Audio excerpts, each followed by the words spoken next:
Hi guys, I just wanted to share the other, this is number 2, I believe, of a Summer Sisters series that I'm doing.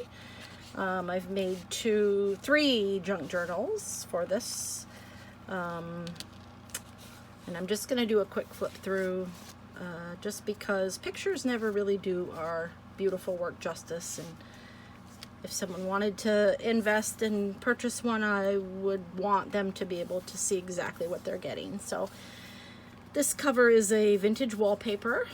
I believe I used a file folder for the base. So it's a little sturdier than cardstock, but everything is homemade, obviously. Handmade, I should say.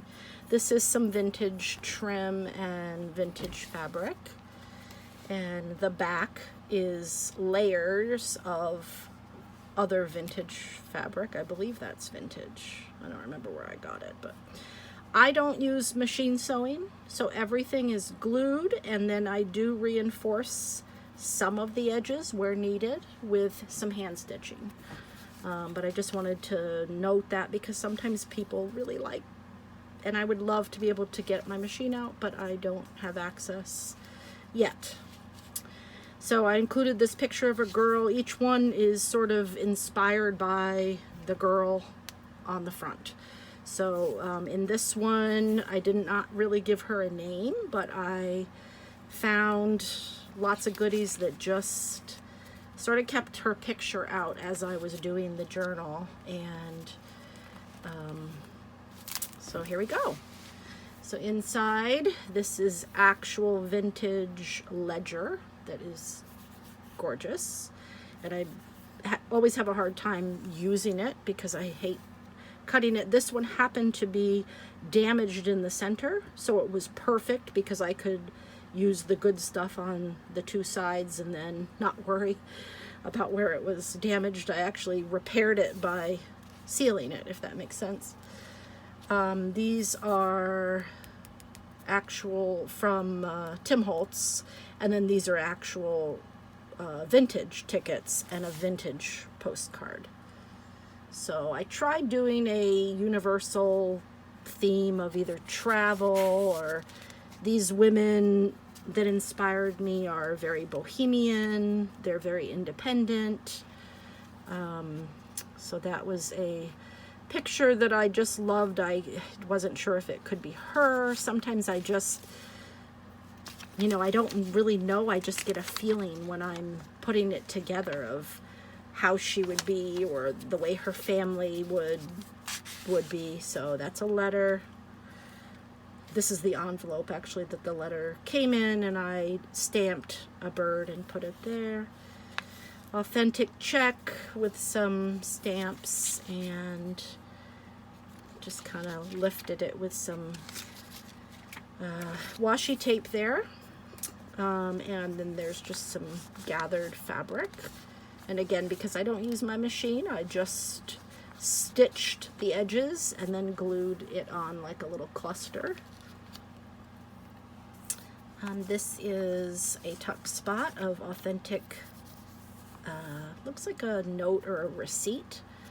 And then inside I put a statement, and there was another vintage postcard that, not the greatest condition, but I love it anyway. I loved that it had the white flowers. It just had a really aged look to it, someplace she had been. And then I included this calling card just because it's so pretty, and this is real. And then this is a printable, on a printable letter. This is a vellum envelope, and I added some cutout and some fabric to it, and inside is just a piece of matte paper. It's a little delicate, so I'm just going to leave it there with one hand. I don't trust myself to take it out. And underneath here is one of those authentic vintage bond papers, which I just love because they have that cool tape left on it from this, I don't know what the date is on this one, 1956. So that sellotape we try to reproduce. It's hard to make it look like that. This is a reproduction of some music paper, and I've inked the edges and done some stamping.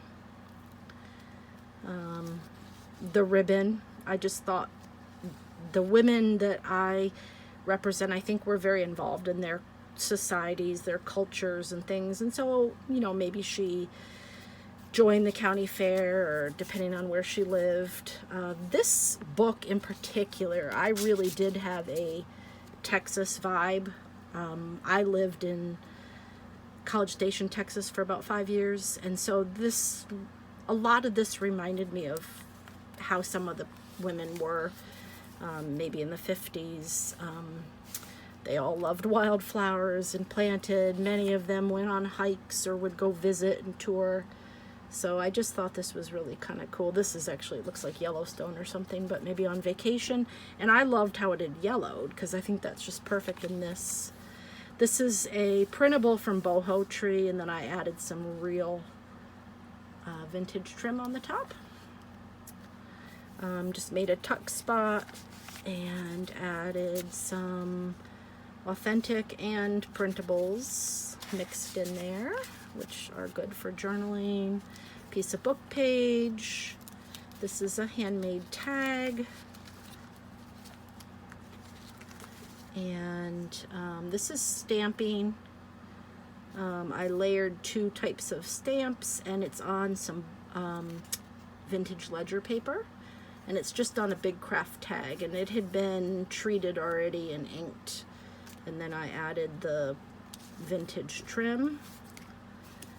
And this is authentic ledger paper that I got from I think Postal Love, and she has beautiful documents from Belgium. She gets such amazing European documents. So this is the center of that signature here, and these are some pieces that they were clipped there with that other clip. This is a tag that's just layered, collaged, whatever you want to call it, and you can tuck something underneath there. Some coffee dyed paper and a vintage fabric tab. More tucks under here for some cards that can be used for journaling. You could put pictures in there. This side holds a plain card that's authentic, and then I try to always make a couple handmade tags. Again, a Tim Holtz stamp mixed with a couple of his sets, and then just inked and edged to make, left the back blank so that you can journal on it if you wanted to.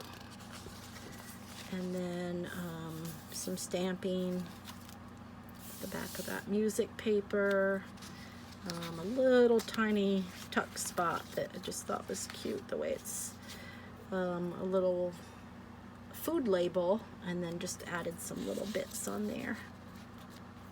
And this is coffee dyed paper that sat in way too long, and I actually love because it's brittle, so it looks much more authentic, like it's hundreds of years old, which is great. And then I backed a reproduced letter onto that. This is a library pocket that is filled with some tags and other ephemera there.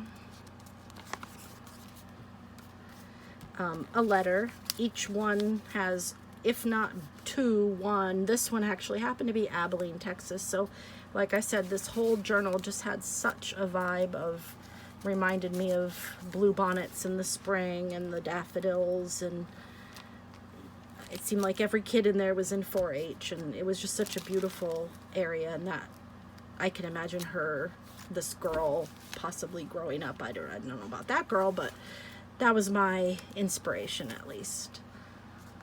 And here is a tag, and I attached it with, did some collaging with some vintage, and attached it with some washi so it would kind of flip out and you could put something under there. And inside here are some little guys tucked in. This is it's not a very clear shot, but it looks like a woman that's kind of leaning forward, and it kind of reminded me of, it could be the 1970s version of a selfie, because that's what we would have done. Here is just a little pocket label that I just thought was really cute and kind of tucked in there perfect, with some vintage wallpaper, that blue. More trim, and this is the back of the book. So it just attaches like that, and I have fabric on it so you can get an idea of what it looks like. Okay, hope that was okay. Talk with you soon. Thanks.